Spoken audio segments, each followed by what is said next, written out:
Assalamu alaikum students. Today our lecture is on the topic of Test Yourself 2.3. Okay, the first question of Test Yourself 2.3 is what is the maximum number of electrons that can be accommodated in P shell subshell. Okay, P subshell में maximum कितने जो है electron accommodate किए जा सकते हैं, वो previous lecture में आपने पढ़ा है। 6 इलेक्ट्रॉन जो है वो मैक्सिमम जो है वो जो है अकोमोडेट किए जा सकते हैं। तो आप आंसर क्या लिखेंगे? The maximum number of electron that can be accommodated in a P subshell is 6. Okay, the next question is how many subshells are there in second shell. Second shell में कितने सबशेल हैं? तो इसका answer भी जो है वो आपका एक टेबल बना हुआ है, एक छोटा सा इलेक्ट्रॉनिक कन्फिग्रेशन में, वहाँ पे लिखा हुआ है कि सेकेंड शेल जो है वो कौन सा है। सेकेंड शेल के बाद सेकेंड शेल कौन सा आ रहा है? एल। ठीक है, तो एल में जो है 2 सबशेल आते हैं, S and P.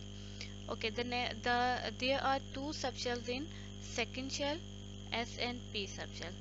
Why does an electron first fill 2p orbital and then 3s orbital?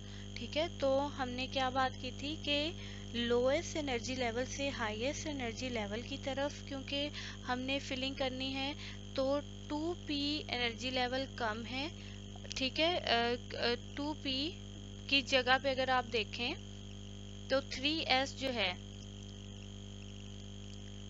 ठीक है, 2p में आप यहाँ पे देखें, 2 आपको क्या बता रहा है कि सेकेंड एनर्जी लेवल है, 3 आपको क्या बता रहा है? थर्ड एनर्जी लेवल है। तो सेकेंड एनर्जी लेवल का मतलब क्या है कि ये लोअर एनर्जी लेवल है एज कम्पेयर टू 3s। तो सबसे पहले ये फिल होगा, उसके बाद ये फिल होगा। तो आप इसका क्या आंसर लिखेंगे? Electrons are filled around the nucleus in various shells and subshells according to their increasing energy. The energy of 2p orbital is less than that of 3s orbital. Therefore, 2p orbital is filled first, then that of 3s orbital. Okay. Okay, the question number 4 of Test Yourself 2.3 is if both K and L shells of an atom are completely filled. कह रहे हैं K और L shell अगर completely filled हो, what is the total number of electron present in them?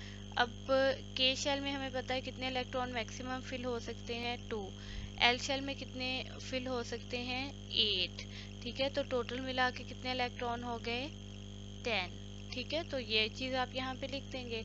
The maximum capacity of shells to accommodate electron is K shell 2, L shell 8. Therefore, the total number of electrons present in K and L shells are 2 plus 8, which is equal to the 10 electrons. ठीक है. Okay, the next question is how many electrons can be accommodated in M shell? M shell में कितने electron accommodate किए जा सकते हैं? आपके पास इसके चेक करने के लिए फॉर्मूला भी है. M shell कौन सा बनता है? थर्ड शेल बनता है. तो आप यहाँ पे एंड की जगह पे 3 पुट करें. 3 इंटू 3 करेंगे तो 9 बनता है. 9 को 2 से मल्टीप्लाई करें, 18 बनता है. ठीक है, तो 18 इलेक्ट्रॉन इसका आंसर है. ठीक है, how many electrons can be accommodated in M shell? 18 electrons can be accommodated in M shell. Okay, the question number 6 of Test Yourself 2.3 is what is electronic configuration of hydrogen atom? Hydrogen atom के पास कितने electron है? 1 electron. तो पहले ही सब shell में उसका वो एक इलेक्ट्रॉन फिल हो जाएगा. The electronic configuration of hydrogen atom is 1s1. Okay, the next question is what is the atomic number of phosphorus? Write down its electronic configuration. ठीक है, फास्फोरस का एटॉमिक नंबर क्या है? ये अगर आपने फर्स्ट 18 एलिमेंट्स के अगर आपने एटॉमिक नंबर याद कर लिए हैं सीक्वेंस वाइज, तो आप इस तरह के ये सारे क्वेश्चंस को सॉल्व कर सकते हैं. जिस तरह अगर आपने कहा हाइड्रोजन एटम के इलेक्ट्रॉनिक कन्फिग्रेशन क्या है, तो अगर आपको पता होगा कि हाइड्रोजन एटम के पास एक ही इलेक्ट्रॉन है, तो आप उसके अकॉर्डिंग उसके इलेक्ट्रॉनिक कन्फिग्रेशन कर देंगे. और अगर आपको नहीं पता तो आप डेफिनेटली जो है वो उसमें मिस्टेक करेंगे.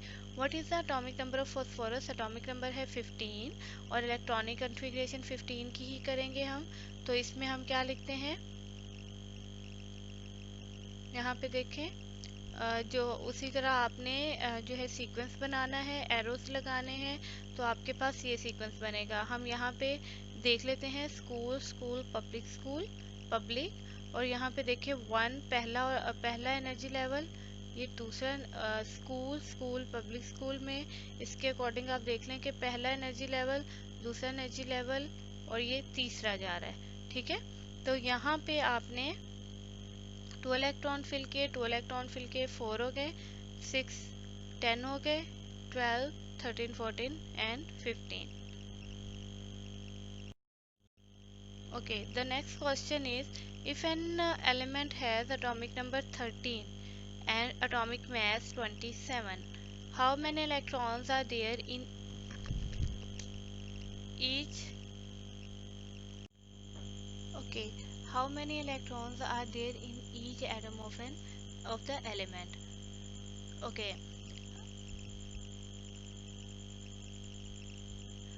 if an element has atomic number, अब यहाँ पे वो क्या कह रहे हैं कि एक एलिमेंट है जिसका एटॉमिक नंबर क्या है, 13 है। एटॉमिक नंबर 13 का मतलब है उसके पास 13 इलेक्ट्रॉन्स हैं और 13 ही प्रोटॉन्स हैं, और मास नंबर कितना है, 27 है।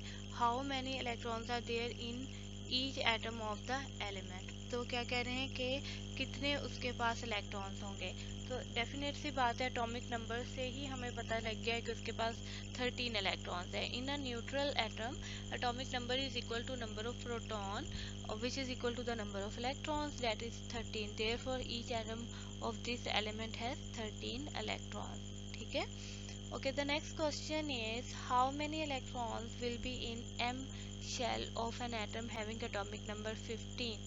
15 atomic number है, तो कितने इलेक्ट्रॉन होंगे उसके m शेल में। तो इसके लिए हमारे पास ये चीज़ है। ठीक है, तो हम क्या लिखेंगे कि m शेल के अंदर अगर आप इलेक्ट्रॉनिक कन्फिग्रेशन करते हैं k l m के अकॉर्डिंग, तो पहले शेल 2 इलेक्ट्रॉन, दूसरे में 8 इलेक्ट्रॉन, तो ये हो गए 10, और लास्ट वाले में क्या आ जाएंगे, 5 इलेक्ट्रॉन। तो यहाँ पे आपने इसके अकॉर्डिंग भी इसको हम कर सकते हैं, शेल्स के अकॉर्डिंग में भी और सब शेल के अकॉर्डिंग में। तो ये देखें 3 वाला, लास्ट वाला 3 वाला ही बनता है ना, ये वाला 3 वाला ही है। तो इसमें देखें कि कितने इलेक्ट्रॉन है, 3 + 2 5। ठीक है, तो आप इसके अकॉर्डिंग भी कर सकते हैं, शेल्स के अकॉर्डिंग भी और सब शेल के according. Okay, the last question is, what is the maximum capacity of a shell? The maximum, ये भी हम पहले कर चुके हैं, the maximum capacity of a shell to accommodate electron, इसके में maximum 2 इलेक्ट्रॉन हो सकते हैं, L में 8 इलेक्ट्रॉन्स हो सकते हैं, M में 18 हो सकते हैं, N में 32 हो सकते हैं। ठीक है, तो इसको आपने बड़े अच्छे तरीके से याद कर लेना है, और इनकी प्रैक्टिस साथ साथ ज़रूर करनी है। जो अगर आपको कुछ इसमें समझ नहीं आती, ठीक है, तो आपने जो है मुझसे इस चीज़ के बारे में पूछ लेना है। ठीक है, थैंक यू सो मच, अल्लाह हाफिज़।